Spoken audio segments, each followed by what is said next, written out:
Welcome dear students. आज हम CBSE 12th class history के पाठ 7 एक साम्राज्य की राजधानी विजयनगर के पार्ट 1 को आपके साथ डिस्कस करेंगे। हम उम्मीद करते हैं कि आप हमारे साथ पाठ को अच्छी तरह से समझोगे और उसके बाद अपने कमेंट लिखोगे, सब्सक्राइब करोगे और लाइक करोगे। 3 बातें आपको जरूर करनी है जिससे हमें भी जोश मिलता रहे और हम भी अपनी मेहनत आपके लिए अच्छी तरीके से करते रहें।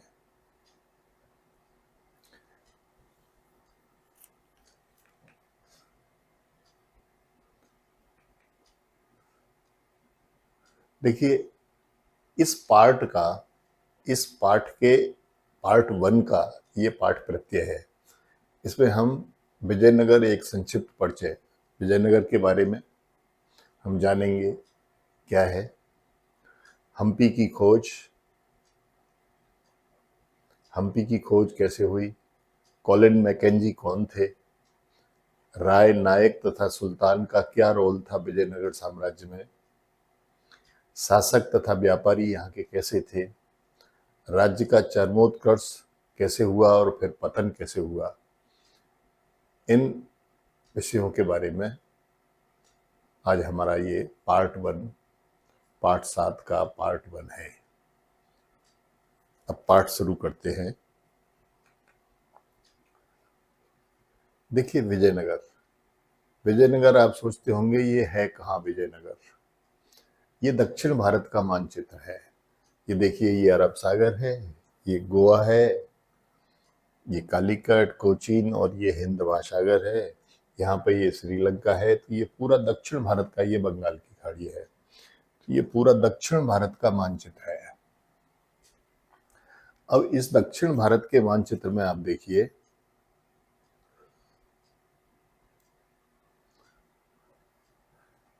इसमें विजयनगर ये है, ठीक है। और इसमें देखने वाली बात क्या है, ये कृष्णा नदी बह रही है और ये तुंगभद्रा नदी है जो कृष्णा की सहायक नदी है। ये कृष्णा नदी है और ये तुंगभद्रा नदी है जो कृष्णा में मिल जाती है इस जगह, हैदराबाद से पहले है। तो ये जो संपूर्ण क्षेत्र है ये विजयनगर शासकों के अधीन था। अब इसमें देखने वाली बात क्या है कि उत्तर के 2 राज्य थे। एक ये दक्कन के सुल्तानों का क्षेत्र था और दूसरा ये उड़ीसा के गजपति शासकों का क्षेत्र था। एक दक्कन के सुल्तानों का क्षेत्र था, दूसरा उड़ीसा के गजपति शासकों का क्षेत्र था। उसके बाद फिर दक्षिण में विजयनगर साम्राज्य था। अब ये पूरा विजयनगर साम्राज्य है। इसमें देखने वाली बात ये है कि ये जो 2 नदियां हैं, एक कृष्णा नदी और एक तुंगभद्रा नदी है। तो ये तुंगभद्रा नदी जो है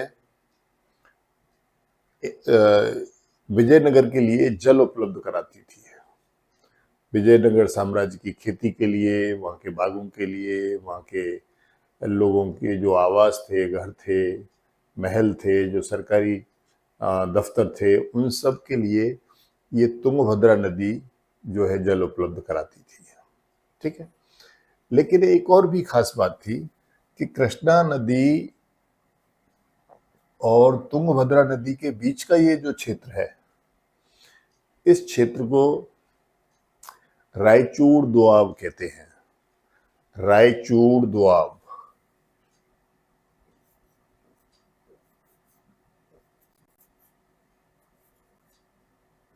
रायचूड़ दोआब, दोआब कहा जाता है 2 नदियों के बीच का क्षेत्र, ठीक है। जैसे पंजाब 5 नदियों के बीच का क्षेत्र है, ऐसे दोआब का मतलब है 2 नदियों के बीच का क्षेत्र। तो ये जो रायचूर दोआब है,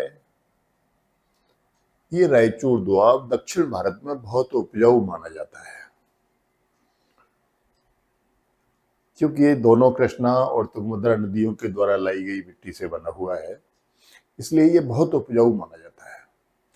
तो दक्षिण भारत में इस पर कब्जा करने के लिए संघर्ष चलता रहता है, एक बात। दूसरी बात, अरब सागर से आने वाले व्यापारी भी सब इसी क्षेत्र में आकर के टकराते हैं।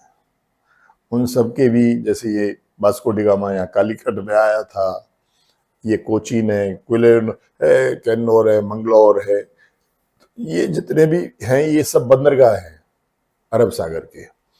तो पश्चिम की ओर से आने वाले जितने भी व्यापारी हैं वो सब इसी क्षेत्र में आके टकराते हैं।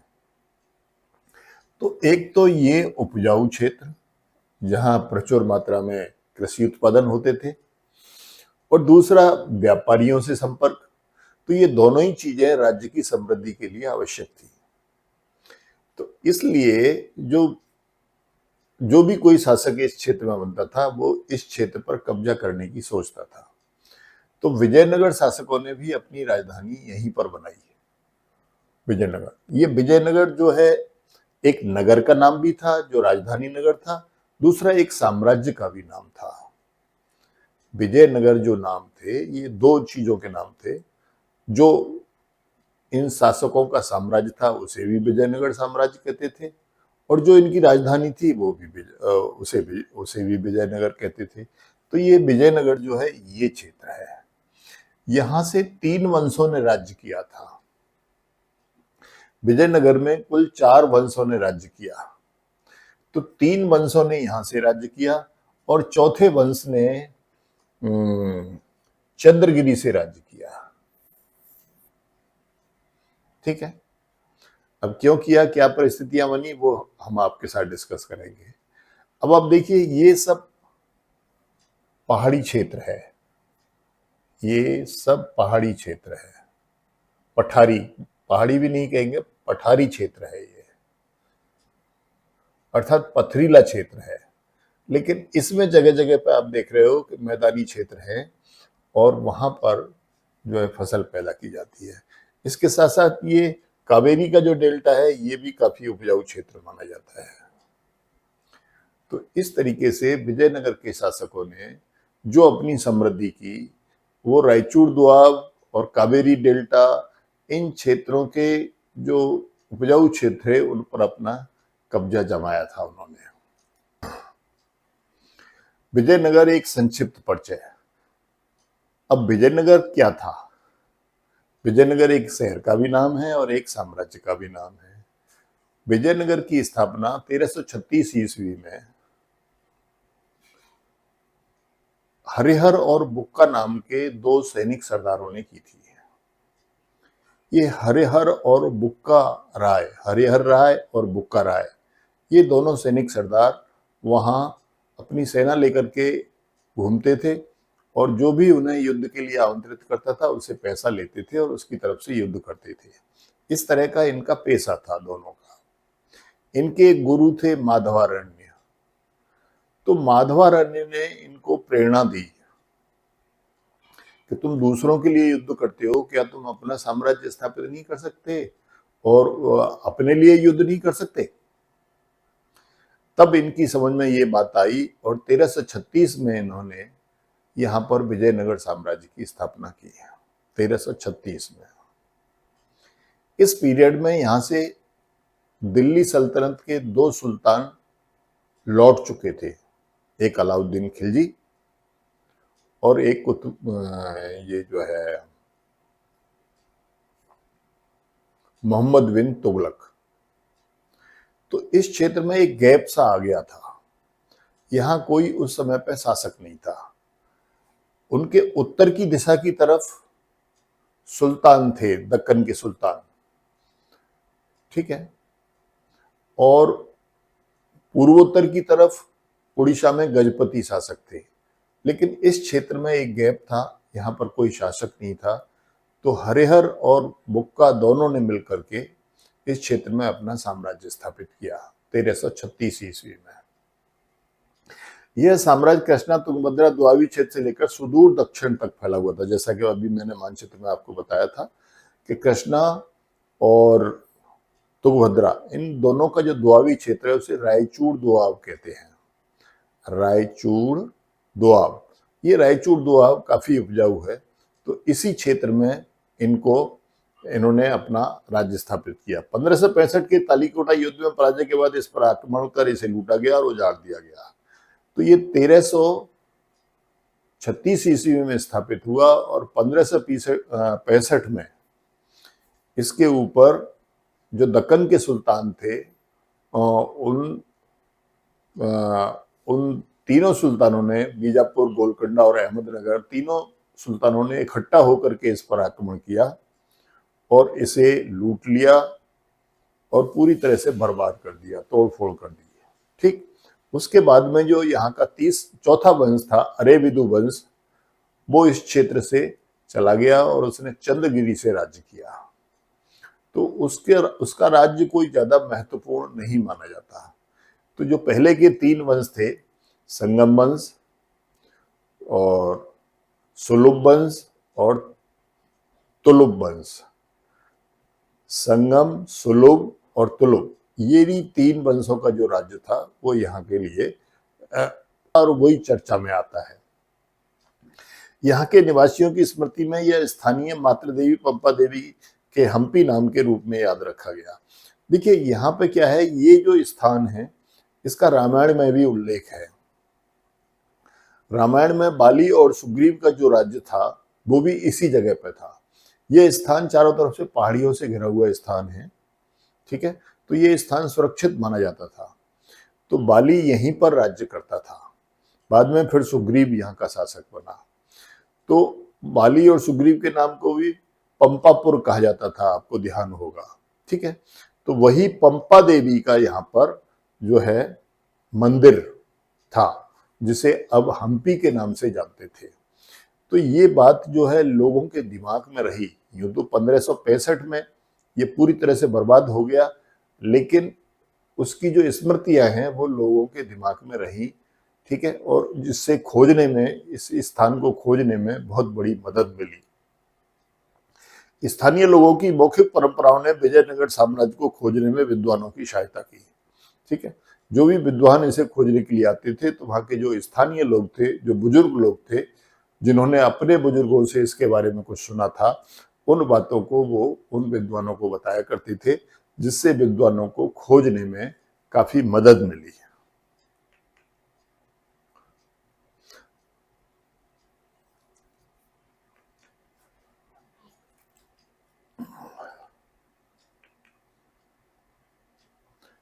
अब देखिए, ये बृहदेश्वर मंदिर का गोपुरम है। विजयनगर के जो शासक थे उन्होंने दक्षिण भारत में जितने भी मंदिर थे, क्योंकि ये गैर मुस्लिम शासक थे, हिंदू शासक थे। ठीक है, माधवारण्य जो ऋषि थे उनके प्रेरणा से इन्होंने राज्य स्थापित किया था। तो इन्होंने मंदिरों की बहुत देखभाल की। तो जिन मंदिरों में गोपुरम नहीं होता था, गोपुरम कहते हैं प्रवेश द्वार को, जो मंदिर का प्रवेश द्वार होता था उसे गोपुरम कहते थे। ठीक है, दक्षिण भारत की जो मंदिर निर्माण की शैली है उसमें गोपुरम जो है, यानी जो प्रवेश द्वार है, वो मुख्य मंदिर से भी ऊंचा होता था, बड़ा होता था, जिससे दूर से लोगों को दिखाई पड़ जाए कि यहाँ पर कोई मंदिर है। ठीक है, तो गोपुरम को मुख्य मंदिर से काफी ऊंचा बनाया जाता था। और यहाँ जो तुलुभ वंश के शासक थे, विजयनगर में जो तुलुभ वंश के शासक थे, उन तुलुभ वंश के शासक कृष्णदेवराय ने दक्षिण भारत के जितने भी मंदिर थे उन मंदिरों में यदि गोपुरम थे तो ठीक है, उनकी मरम्मत करवाई, और नहीं थे तो वहां उन्होंने उन मंदिरों में गोपुरम बनाया और उन मंदिरों को अपने संरक्षण में लेकर के वहां जो पूजा उपासना की जो व्यवस्था थी उसको भी सुचारू रूप से चलाया, और उनकी मरम्मत इत्यादि का काम भी यहाँ के तुलुप वंश के शासक राजा कृष्णदेव राय ने करवाया था। तो यहाँ आप देखेंगे कि इनके जो सरदार थे वो भी गोपुरम बनवाते थे। इन जो विजयनगर साम्राज्य है, यहाँ के जो राजा थे, इनके जो सैनिक सरदार होते थे जिनको नायक कहते थे, तो नायकों ने भी बहुत सारे गोपुरम का निर्माण करवाया है। तो इन लोगों में एक इस तरह की भावना थी कि ये मंदिरों की सुरक्षा करते थे, उनको संरक्षण देते थे और उनकी मरम्मत भी करवाते थे, और जरूरत पड़ने पर निर्माण भी करवाते थे। अब देखिए हम्पी की खोज कैसे हुई। हम्पी के भग्नावशेष, क्योंकि 1565 में जब बीजापुर, गोलकोंडा और अहमदनगर के तीनों सुल्तानों ने मिलकर के जब विजयनगर पर आक्रमण किया तो इसको पूरी तरह से बर्बाद कर दिया। इसकी इमारतें तोड़ डाली गई, यहाँ जो भी सामान था सब जला दिया गया, सब लूट लिया गया, यानी राजधानी को पूरी तरह से नष्ट कर दिया। ठीक है, तो यह जगह जो है, और जो बाद के जो शासक थे वो चंद्रगिरी चले गए, तो यह जो जगह है यह बिल्कुल सुप्त प्राय पड़ी हुई थी। लोगों की स्मृति में तो थी यहाँ कोई साम्राज्य था, लेकिन पूरी तरीके से किसी को याद नहीं था इसके बारे में। तो हम्पी के भग्नावशेष 1800 ईस्वी में ईस्ट इंडिया एक अभियंता तथा कर्नल कॉलिन मैकेंजी द्वारा प्रकाश में लाई गई। ईस्ट इंडिया कंपनी के एक अधिकारी थे, वो इंजीनियर भी थे और पुराविद भी थे, यानी हिस्टोरियन भी थे, और ये मानचित्र बनाने में भी बड़े निपुण थे, मानचित्रकार भी थे, कर्नल कॉलिन मैकेंजी। तो उन्होंने इस जगह को देखा, और इस जगह को देखने के बाद में उन्होंने यहाँ की खोज की 1800 ईस्वी में, और फिर वो इस चीज को, हम्पी के भग्नावशेषों को, यहाँ को वो समाज के सामने लाई।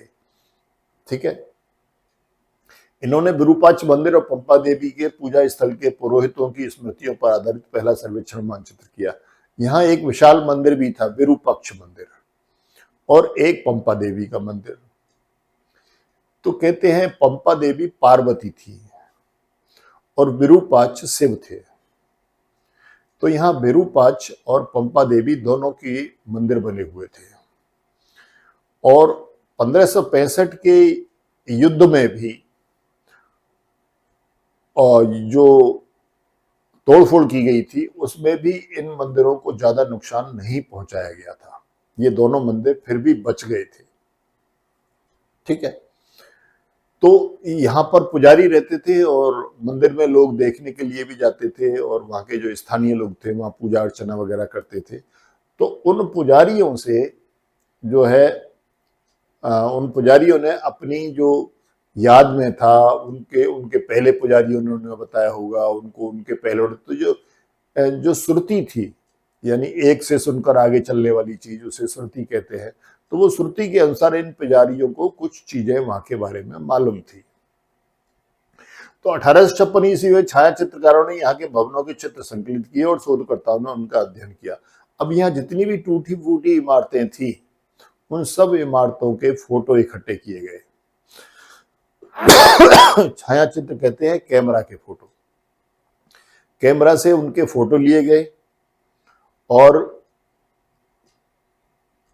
फिर जो शोधकर्ता थे उन्होंने उनका अध्ययन किया। 1836 ईस्वी में अभिलेखकर्ताओं ने यहाँ और हम्पी के अन्य मंदिरों से दर्जनों अभिलेख इकट्ठे किए। दीवारों पर जो लिखे हुए थे या वहां किसी तरह से गढ़े हुए, दबे हुए थे, या एक स्मारक के रूप में लगे हुए थे, तो वहां बहुत सारे अभिलेख जो है वहां के मंदिरों में थे। उन सब अभिलेखों को इकट्ठा किया गया, ठीक है, और उनका अध्ययन किया गया। इतिहासकारों ने विदेशी यात्रियों के वृत्तांतों तथा तेलुगु, कन्नड़, तमिल और संस्कृत में लिखे साहित्य का मिलान करके यहाँ के इतिहास का पुनर्निर्माण किया। तो देखिए, यहाँ के इतिहास के बारे में किसी को मालूम नहीं था।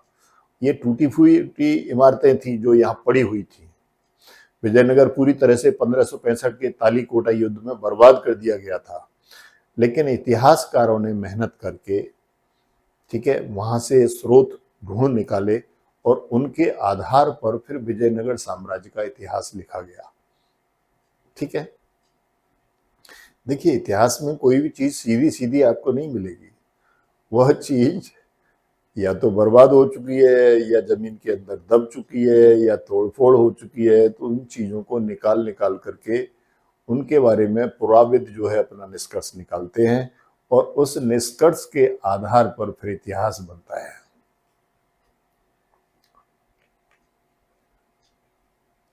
देखिए अब वहां पर फिर ये विजयनगर का एक नक्शा बनाया सब लोगों ने मिलकर के, जितने भी विद्वान वहां पे थे उन सब लोगों ने मिलकर के विजयनगर किस तरह का था उसका एक नक्शा बनाया। तो अभी आप यहां देखिए कि ये हम्पी का मंदिर है इस जगह पर। ठीक है, ये शाही जगह थी, केंद्र था, शाही केंद्र था ये वाला जगह। ठीक है, ये केंद्रीय भाग था। ठीक है, तो इस तरीके से, और ये तुंगभद्रा नदी बहती थी। ये देखिए तुंगभद्रा है, ये तुंगभद्रा नदी बह रही है। ठीक है, तो तुंगभद्रा नदी आप देख रहे हो चारों तरफ से इस शहर को घेरी हुई थी, तो इसके पानी का प्रयोग यहाँ पर बहुतायत से किया जाता था। ठीक है, तो इस तरह से ये मानचित्र जो है यहाँ पर बनाया गया। ठीक है, और इस मानचित्र के आधार पर ही हम अब उस जगह का अनुमान लगाते हैं। वहाँ कुछ कुछ इमारतें बाकी हैं, बाकी ज्यादातर इमारतें तो वहाँ की तोड़ चुके थे वो लोग। 1565 में पूरी तरह से बर्बादी की गई थी इसकी।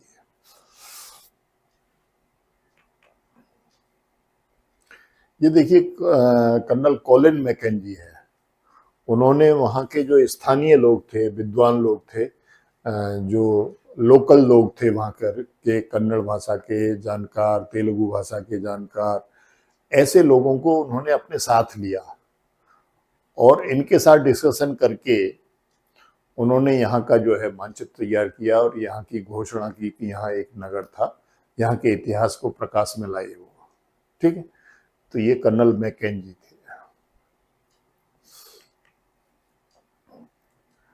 कॉलिन मैकेंजी का परिचय क्या है? जैसा कि मैंने अभी आपको बताया था कि वो ईस्ट इंडिया कंपनी के एक कर्मचारी थे, कर्नल थे वो वहां की सेना में, एक इंजीनियर भी थे और एक सर्वेक्षण मानचित्रकार भी थे। तो देखिए 1754 ईस्वी में जन्मे थे कॉलिन मैकेंजी। 1754 ईस्वी में एक अभियंता, सर्वेक्षक तथा मानचित्रकार के रूप में प्रसिद्ध थे। ठीक है, कर्नल साहब तो वो थे ही, आर्मी में तो थे ही, लेकिन उसके साथ साथ उनके ये शौक भी थे कि वो अभियंता भी थे, यानी इंजीनियर भी थे, सर्वेयर भी थे, सर्वेक्षक करते थे, और मानचित्रकार भी थे, यानी मानचित्र भी बनाया करते थे। ठीक है, तो 1815 ईस्वी में वो भारत के पहले सर्वेयर जनरल बनाए गए और 1821 ईस्वी में उनकी मृत्यु हो गई है। ठीक है, तो भारत के पहले सर्वेयर जनरल बने। ठीक है, पूरे देश का एक सर्वेयर जनरल होता है। तो उस समय का जो देश था, जो ईस्ट इंडिया कंपनी के अधिकार वाला देश था, उसके ये सर्वेयर जनरल बनाए गए 1815 में, और 1821 में उनकी मृत्यु हो गई। 1754 में उनका जन्म हुआ। ठीक है, तो उपनिवेशी शासन को आसान बनाने की, तो देखिए ये अंग्रेज अधिकारी, अब आप कहेंगे कि अंग्रेज अधिकारी अपने ऑफिस में क्यों नहीं रुकते थे, इधर उधर क्यों घूमते रहते थे? क्योंकि भारत में तो जितना भी इतिहास है ये अंग्रेज अधिकारियों ने घूम घूम करके ही खोज निकाला था। तो ये घूमते क्यों थे? ये घूमते इसलिए थे कि ये भारत के रीति रिवाजों को, भारत की परंपराओं को सीख करके, समझ करके, वहां जो उनका अंग्रेजी शासन था उसको वो भारत में स्थायी बनाना चाहते थे, कि यहाँ के लोगों की क्या परंपराएं हैं, क्या रीत रिवाज हैं, वो हमें पता चल जाए, तो हम भी इसी तरीके से करके इनके यहाँ के शासक बने रहेंगे। क्योंकि आपको पता है कि इंग्लैंड और ब्रिटेन तो बहुत छोटा सा देश है, वहाँ कोई विशेष संसाधन भी नहीं है, तो भारत तो एक बहुत बड़ा विशाल देश था और जिसके वो शासक थे, तो वो यहाँ से कभी जाना नहीं चाहते थे। यहाँ अपने साम्राज्य को स्थायी बनाने के लिए ये लोग घूमते फिरते थे और भारत के बारे में जानकारियां एकत्रित करते थे और उन जानकारियों का प्रयोग फिर अपने साम्राज्य को स्थायी रूप देने के लिए करते रहते थे। 1800 ईस्वी में उन्होंने हम्पी के भग्नावशेषों का पहला सर्वेक्षण मानचित्र तैयार किया, जो मैंने अभी आपको दिखाया था, जिसमें विजयनगर साम्राज्य के इतिहास का पुनर्निर्माण हुआ। ठीक है, और फिर उस मानचित्र के आधार पर जो विजयनगर साम्राज्य था उसका जो है वो मानचित्र तैयार किया गया और उसका इतिहास लिखा गया।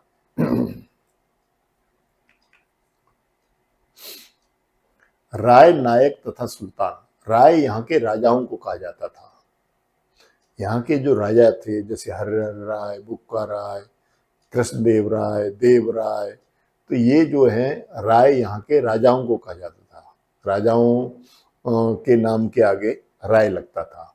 दूसरा, नायक यहाँ के सैनिक सरदार होते थे, जो इनके प्रांतपति होते थे, इनको क्षेत्र बांटे जाते थे, इनके सामंत होते थे जो, ठीक है, उनको नायक कहा जाता था। वो सैनिक सरदार भी होते थे और वो प्रांतों के शासक भी होते थे। तथा सुल्तान, वही उत्तर की तरफ के 3 सुल्तान थे। वो कौन कौन थे? बीजापुर का सुल्तान, अहमदनगर का सुल्तान, गोलकुंडा का सुल्तान। तो ये 3 सुल्तान जो थे ये उनके उत्तर में स्थित थे। ठीक है, एक अस्थिर सीमाओं का, अलग अलग भाषा और अलग अलग धार्मिक परंपराओं को मानने वाले लोगों के इस राज्य विजयनगर साम्राज्य के स्थापना हरिहर बुक्का राय ने 1336 में की। यहाँ क्या अस्थिर सीमाएं थी, यानी कोई सीमा, मैंने बताया था यहाँ एक वैक्यूम बन गया था, यहाँ कोई शासक नहीं था। 1336 ईस्वी में जब विजयनगर की स्थापना की गई हरिहर और बुक्का राय के द्वारा, तो यहाँ उस समय कोई शासक नहीं था। ठीक है, तो यहाँ की सीमाएं अस्थिर थी।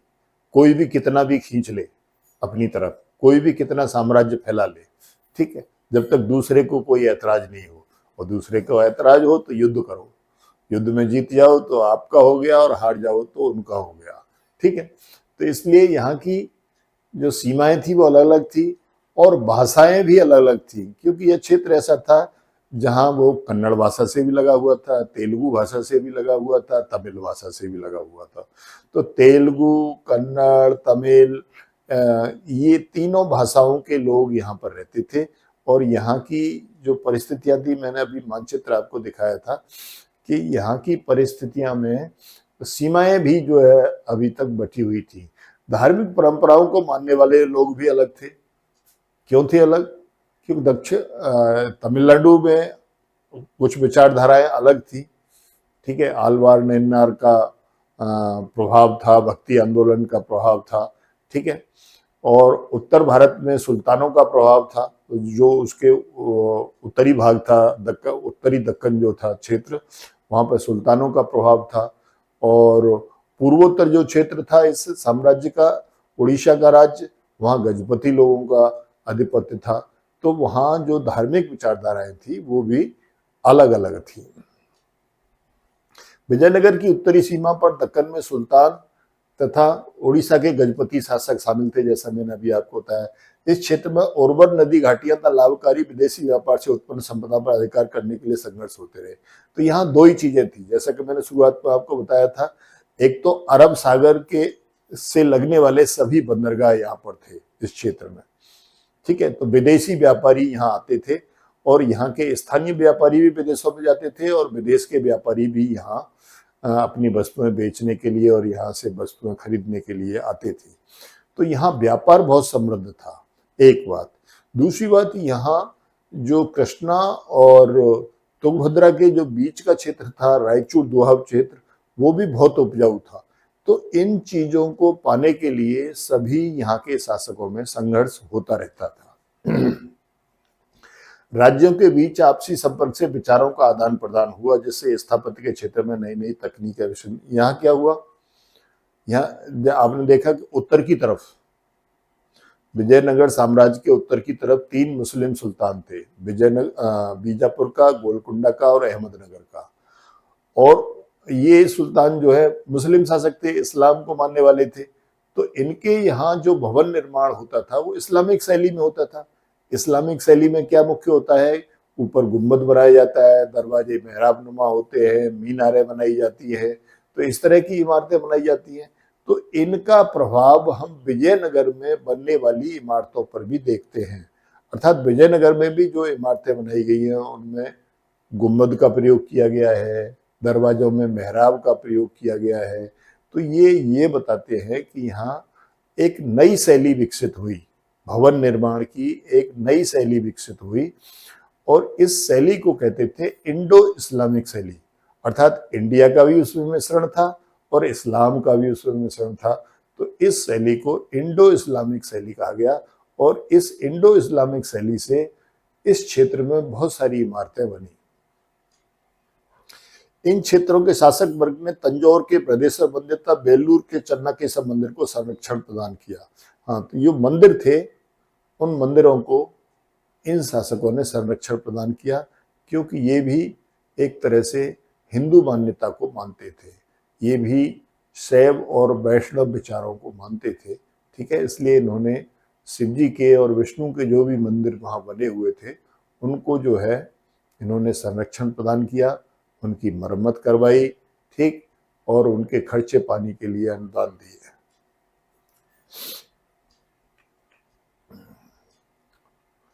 अब देखिए, यह एक गोपुरम है। जैसा कि मैंने बताया कि विजयनगर के शासकों ने गोपुरम बनाने पर बहुत जोर दिया था, तो ये गोपुरम है, इसका भी निर्माण करवाया गया है। ये लगभग 7 मंजिला होता था गोपुरम। यह एक प्रवेश द्वार होता था। मंदिर में घुसने के लिए एक द्वार जो होता था, उस द्वार को इस तरह से 7 मंजिल बनाया जाता था।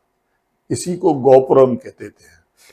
ठीक है, ये द्रविड़ शैली कही जाती है, मंदिर निर्माण की द्रविड़ शैली कही जाती है। इसमें क्या क्या चीज होती थी, एक गर्भगृह होता था, गर्भगृह के ऊपर शिखर होता था, गर्भगृह के अंदर भगवान की मूर्ति होती थी। 3 बातें हो गई, भगवान की मूर्ति गर्भगृह में होती थी, गर्भगृह के ऊपर जो बना हुआ होता था उसे शिखर कहते थे। ठीक है, और गर्भगृह के बाहर एक बहुत बड़ा बरांडा बनाया जाता था, ठीक, उसे मंडप कहते थे, मंडप।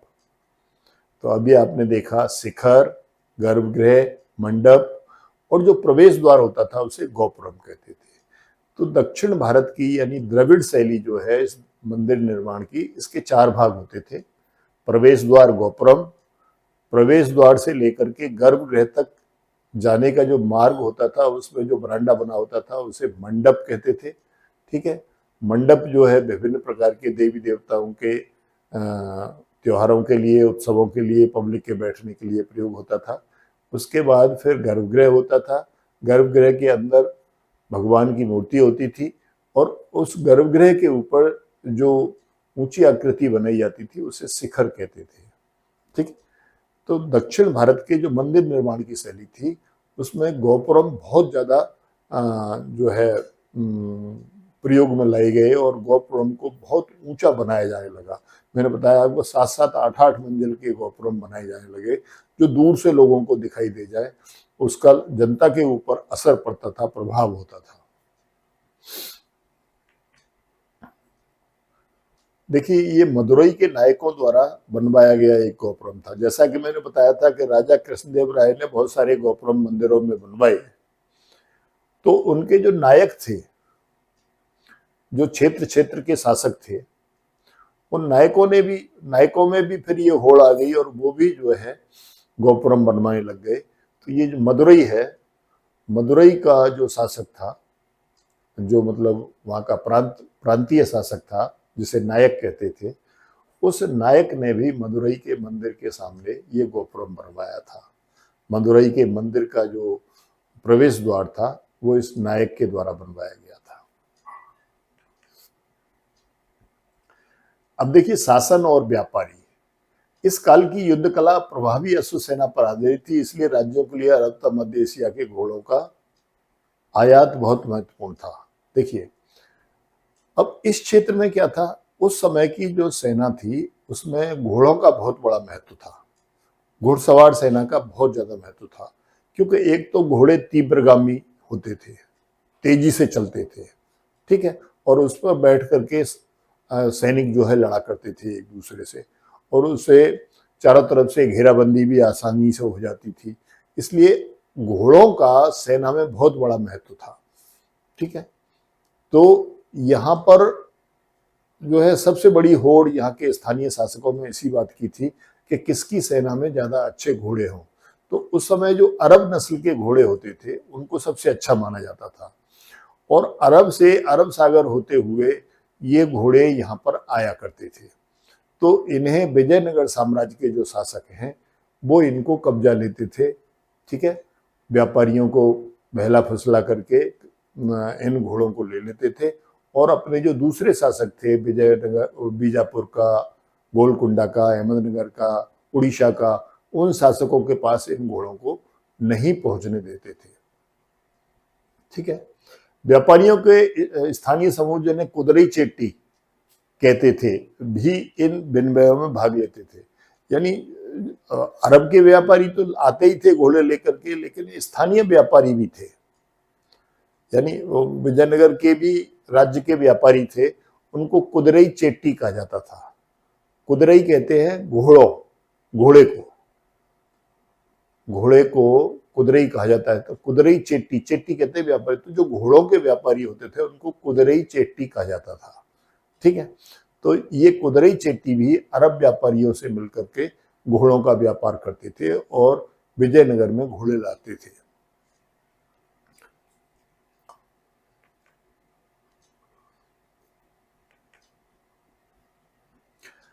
चौदह सौ 98 ईस्वी में पुर्तगाली वास्को डी गामा की यात्रा के बाद पुर्तगाली लोग भी पश्चिमी तट पर अपने व्यापारिक और सामरिक केंद्र स्थापित करने लगे।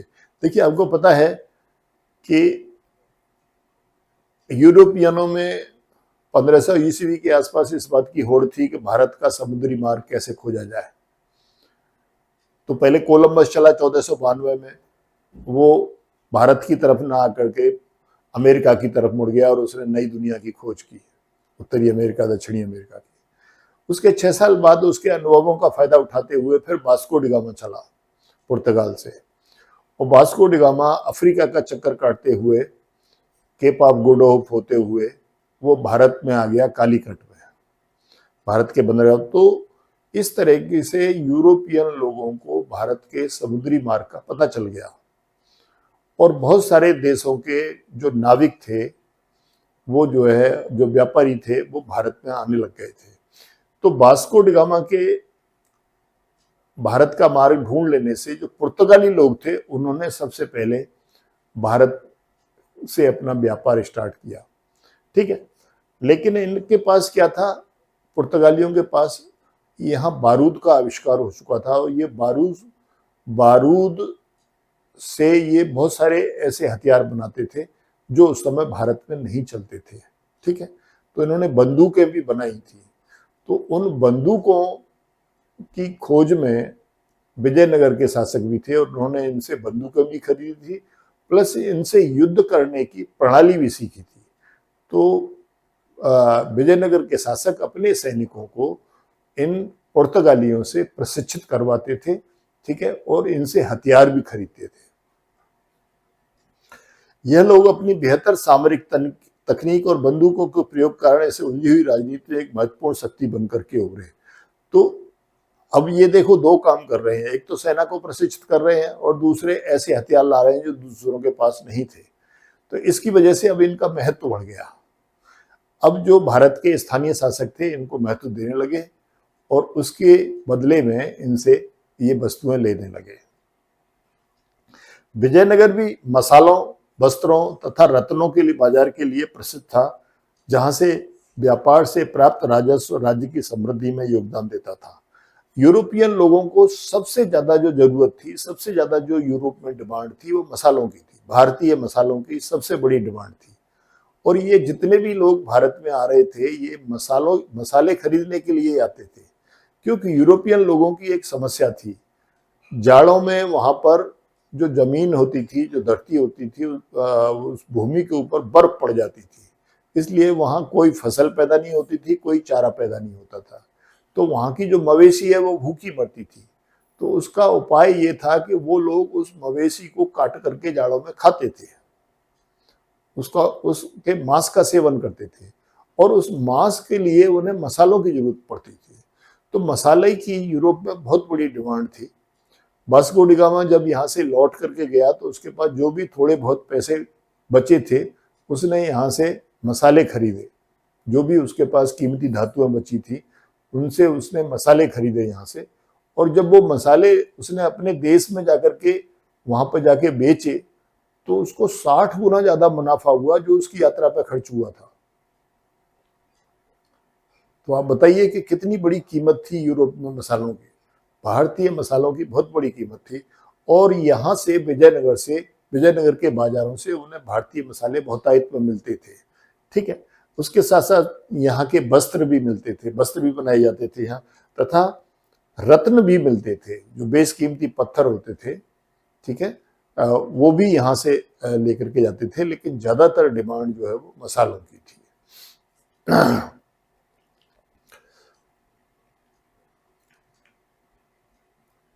अब देखिए, राज्य का चरमोत्कर्ष एवं पतन। राजनीति में सत्ता के दावेदार शासकीय वंशों के सदस्य तथा सैनिक कमांडर होते थे। विजयनगर में 4 वंशों ने शासन किया। सत्ता के दावेदार, शासकीय वंश के सदस्य तथा सैनिक कमांडर। यहां पर क्या होता था, विजयनगर में दोनों ही बातें थी। या तो शासक का पुत्र यदि योग्य है तो वो शासक बन जाता था, नहीं तो उसकी सेना का जो कमांडर है वो उस पर कब्जा कर लेता था और उस वंश को हटा करके अपना वंश स्थापित कर देता था। ठीक है, तो इसी तरीके का हम यहाँ पर देखते हैं। सबसे पहले संगम वंश आया। हरिहर और बुक्का राय ने 1336 ईस्वी में विजयनगर साम्राज्य की स्थापना की, और इस संगम वंश ने 1485 ईस्वी तक शासन किया। फिर इस संगम वंश के शासकों को हटा दिया गया और सुलभ वंश के सैनिक सरदार आ गए, वो यहाँ के शासक बने, और उन्होंने 1485 ईस्वी से 1503 ईस्वी तक राज्य किया। ठीक है, उसके बाद फिर सुलभ वंश के जो शासक थे वो भी कमजोर होने लग गए, और फिर दूसरे सैनिक सरदार आए तुलुप वंश के। ठीक, तो तुलुप वंश के जो सरदार आए उन्होंने 1503 से लेकर के 1570 ईस्वी तक राज्य किया, और राजा कृष्णदेव राय, जो विजयनगर के सबसे प्रसिद्ध शासक माने जाते हैं, राजा कृष्णदेव राय, वो इसी तुलुप वंश के थे। ठीक है, और उसके बाद फिर अरेविदु वंश आया, क्योंकि अरेविदु वंश तो विजयनगर की जो राजधानी थी उसे छोड़ गया था, वो चंद्रगिरी चला गया था, और 1565 ईस्वी में युद्ध हुआ था। तो तुलुप वंश के समय पर ही युद्ध हुआ था कृष्णदेव राय के बाद। कृष्णदेव राय का शासन जो था वो 1529 ईस्वी तक था। 1529 ईस्वी में कृष्णदेव राय की मृत्यु हो गई। उसके बाद में उनके जो उत्तराधिकारी आए और जो सैनिक कमांडर आए, उनमें आपस में तनाव रहने लगा था, और उस फूट का फायदा बीजापुर, गोलकुंडा और अहमदनगर के सुल्तानों ने उठाया। ठीक है, उस समय राम राय नाम का एक प्रधानमंत्री था जो इनका पूरा कार्य देखता था। शासक तो सब कमजोर थे, तो जो राम राय था उसने युद्ध का नेतृत्व किया था, और वो युद्ध में बुरी तरह से पराजित हुआ, और इस साम्राज्य को इन तीनों तंगड़ियों ने, इसको राक्षस तंगड़ी का युद्ध भी कहते हैं, इसे तालीकोटा का युद्ध भी कहते हैं। तालीकोट नाम के स्थान पर यह युद्ध हुआ था। 3 मुस्लिम शक्तियों ने मिलकर के ये युद्ध लड़ा था, इसलिए इसे राक्षस टंगड़ी कहते थे इनको, तीनों को। तो इसे राक्षस टंगड़ी का युद्ध भी कहा जाता है, तालीकोटा का युद्ध भी किया जाता है। ये 1565 ईस्वी में हुआ था, जिसने इस विजयनगर साम्राज्य को पूरी तरह से नष्ट कर दिया। राजा कृष्णदेव राय के शासन की चारित्रिक विशेषता यह थी कि वो विस्तार और दृढ़ीकरण दोनों चीजों पर ध्यान देते थे। साम्राज्य का विस्तार भी करते थे, फिर उसे मजबूत भी करते थे। उन्होंने कृष्णा और तुंगभद्रा नदी के बीच का रायचूर दोआब हासिल किया था। ठीक है, रायचूर दोआब इन्हीं, उससे पहले वो जो है दक्कन के सुल्तानों के पास था, इन्होंने जो है रायचूर दोआब को प्राप्त किया था कृष्णदेव राय ने, और ये विस्तार में लगे रहे। ठीक है, और दृढ़ीकरण में लगे रहे। इस तरह से ये पार्ट 1 जो है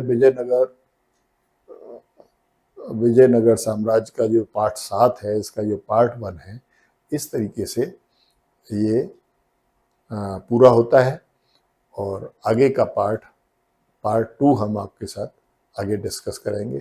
तब तक के लिए जय हिंद।